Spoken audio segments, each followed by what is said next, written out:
ముహుర్విదదతి వదనే మురారే ప్రేమత్రప ప్రణిహితాని గత ఆగతాని. కాబట్టి ఇప్పుడు ఆవిడ ఇలా చూసి ఇలా చూస్తోంది, ఇలా చూసి ఇలా చూస్తుంటే ఆయనకు ఉండదేమిటి ఆవిడని చూద్దామని. అందుకని ఆయన అలాగే దొంగ చూపు చూశాడు.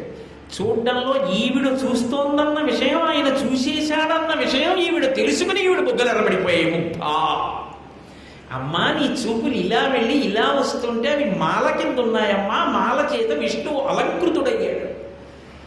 సంతోషపడిపోయాడమ్మా ఆయన.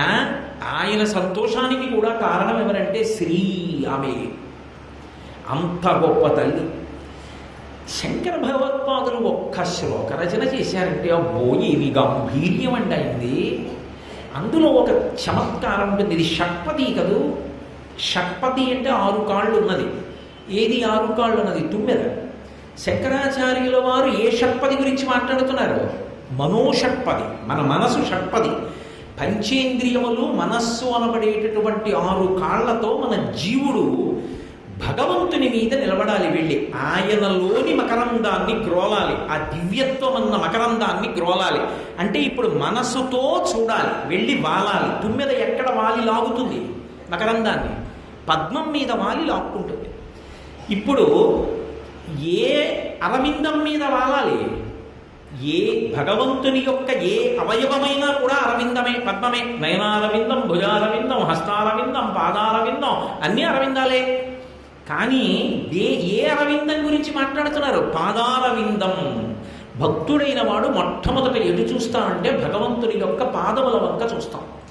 అందుకని శ్రీపతి పదారవిందే.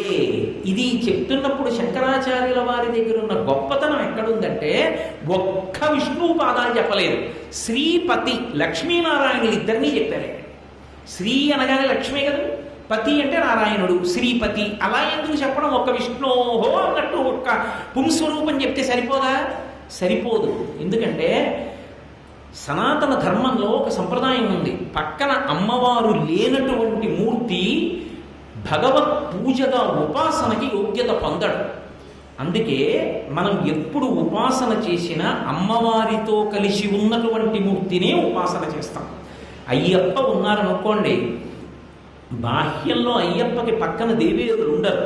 కానీ వైదికంగా సంకల్పం చేసి మీరు వైదికంగా ఏదైనా అక్కడ ఒక క్రతువు చేస్తే పూర్ణ పుష్కళాంబ సమేత శ్రీ అయ్యప్ప స్వామి పరబ్రహ్మ అంటాం.